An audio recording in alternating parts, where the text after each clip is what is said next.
Good morning. This is Kelly McSherry with Creating Artists for Tomorrow. Sandy and I, the owners of the Children's Art Studio, decided that we really miss the kids, so we are putting a lot of projects out there online so that you guys can do these projects with your children. These are awesome videos for me. It gives me something to do during these crazy times. It gets me out of bed. I actually put on pants that required a belt today and put on some makeup, so it's a good day. As I was driving in, I live on Paris Mountain, and all the wisteria is all over the place. Redbuds are in bloom, and the cherry blossoms on the trees are just gorgeous. So I took that as inspiration to show you a few different ways you can use these plants or whatever you might see in your garden as an inspiration for a project with your child. Now, these projects that we're getting ready to show you are what we call table time projects. And if you don't know what table time is an activity we have at the studio Monday through Friday in times where you can go to the studio. It's 10 to 11:30, and we have about 5 projects set up throughout the studio that you go through those projects with your children. We stress during these projects that it is all about the process and not the product, that we want the children to be able to make mistakes and not worry about it, to make a mess and not worry about you getting upset with them making a mess. So some of these projects you might want to do outside, or set up a place in your house that you don't mind, paint getting on the floor. Put down a tarp or something and let them kind of just explore, and let them do it. Don't you do it. You do your own project if you want to do it. Don't do their project. Really important for them. So what we're going to do is, I think we're going to try the redbud first. And also, if you have been watching the news, the cherry blossoms in Japan are out and beautiful. So I was kind of using that as inspiration. So when you look at the branch, have your children look at the branch and let them observe that it's thicker at the bottom and it gets thinner up at the top, and let them observe where the flowers are coming out of, that they're coming, and some of them kind of overlap each other. And let them really look at the colors of the blossoms. You've got different kinds of pinks. They're not all one shade of pink. So you got a dark pink, you got a light pink, you got a little bit of white in there. Let them see all of that. And we're gonna try to emulate that in our project right now. So I would say that any age child could do this, especially 2 years old. Even if they're younger than 2, then you might wanna do a duo project, a team project. You can have them help you with it, or let them do it on their own, which I would think would be really fun. All right, so the first thing you're going to do is get some black paint. Now, I've got some black ink here, just because I had it at the studio, but you could use some black paint, water it down a little bit, get a big brush, and then you're going to start with, I'm going to start with a big kind of branch here and go up, and as it goes up it gets thinner and thinner, just like what we observed. And then you've got some branches that kind of go off to the side, and the cherry trees, they have lots of branches, and you have to also kind of notice that the branches are really not straight, are they? This is a little too straight for me. The branches always have some kind of curve or bend to it, so that's a good kind of start right there for the background. Then to do the cherry buds, now the easiest thing to do is use your finger, and this is great for the really young kids. It's going to get them used to getting things on their finger. We've got a dump truck going by. So what we like to do at the studio is have a bucket of water so that they can rinse their hands off easily, because sometimes they really don't like them to be dirty. I've got a sponge here, a wet sponge, that you can wipe your fingers off here. You're just going to dip your fingers in, and you're going to kind of dip it in the pink and the white at the same time, like we have right here, and you're just going to kind of start pouncing it all over, just creating like 1, 2, 3. You can learn how to count. You can go 1, 2, 3, 1, 2, 3, 1, 2, 3. And you can put as many buds. Now that doesn't have much white, so I'm going to go back in and add a little bit of white to that. You can put as many buds on there as you want, or as few. And I'm gonna stop now because I have a lot of things I want to talk to you about. All right, so that looks good there. You can take it one step further.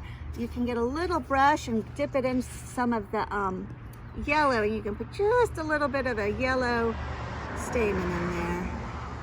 And adds another kind of layer to the flower. And we always talk about in the studio how art is all about lots of layers. So we've already got like 3 layers on this piece right now. All right, so that looks pretty good. And then I could, you know, right now I don't see many leaves on the trees, but if you see some leaves, you can come and get a brush and you can put some leaves on there, just a few of the green leaves right before the leaves start to come out. All right, so there you go. I mean, that's a really simple project using nature's inspiration. So let's talk about another fun way to kind of use the red buds and the cherry blossoms as inspiration. So you get the paper here. Now here, what we're going to do is we're going to paint with, where are the bottles? Here. We're going to paint with a 2-liter bottle, and we're going to paint with a small water bottle, whatever kind of bottle you have. You just want to make sure that the bottom has some kind of decorative design on the bottom. So for this one, I'm just going to take my bottle and I'm going to swirl it around in this paint, and I'm going to print it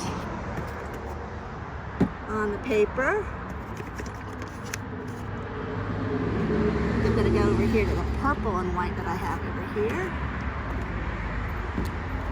I'm just kind of printing all these really cool flowers.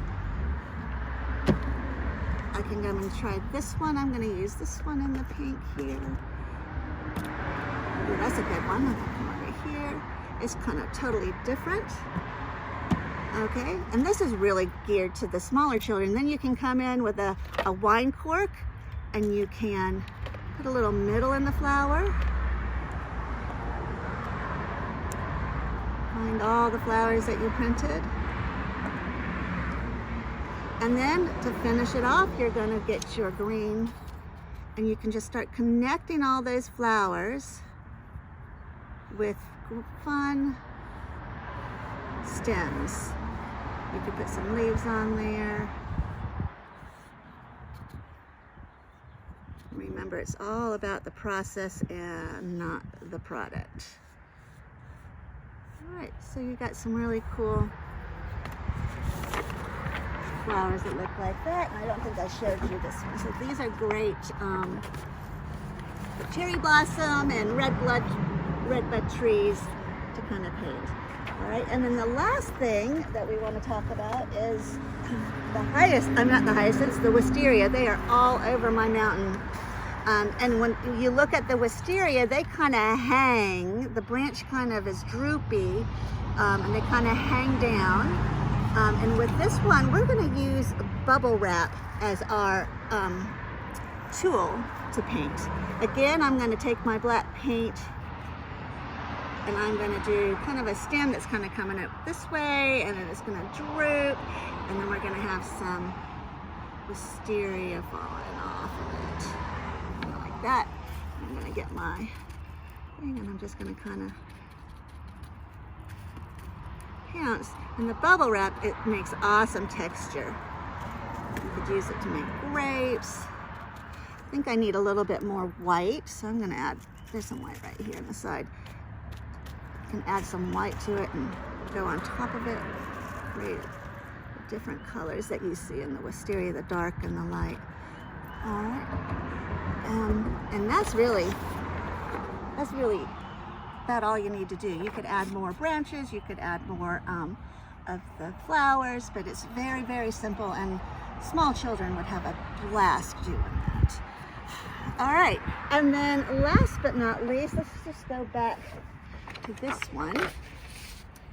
Mr. Rakin, who is one of our table time teachers and our teen and tween teacher, and he's our ceramic guy, he loves to come up with projects, and he came up with this idea of taping Q-tips together and using these for the flowers. So we're going to dip those into these paints, and let's just see, those are even better than the Look at the way that prints. Makes a cute, cute flower.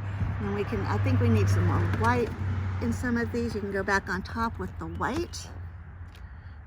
And that just creates another layer and makes it look really nice. And come over here with the pink. And you notice that I didn't even change it. I just used the purple, added it to the pink, just to kind of see what that would do. You don't have to always use a clean tool. Yeah, these Q-tips are amazing. Look at those fun flowers. And then again, you could take your little yellow paint and you can go in the middle and just create really another layer, make some really cute. I actually love this one better than your fingers. All right, so there you have it. You've got how many? 1, 2, 3, 4 ways of painting flowers that are really simple and a lot of fun.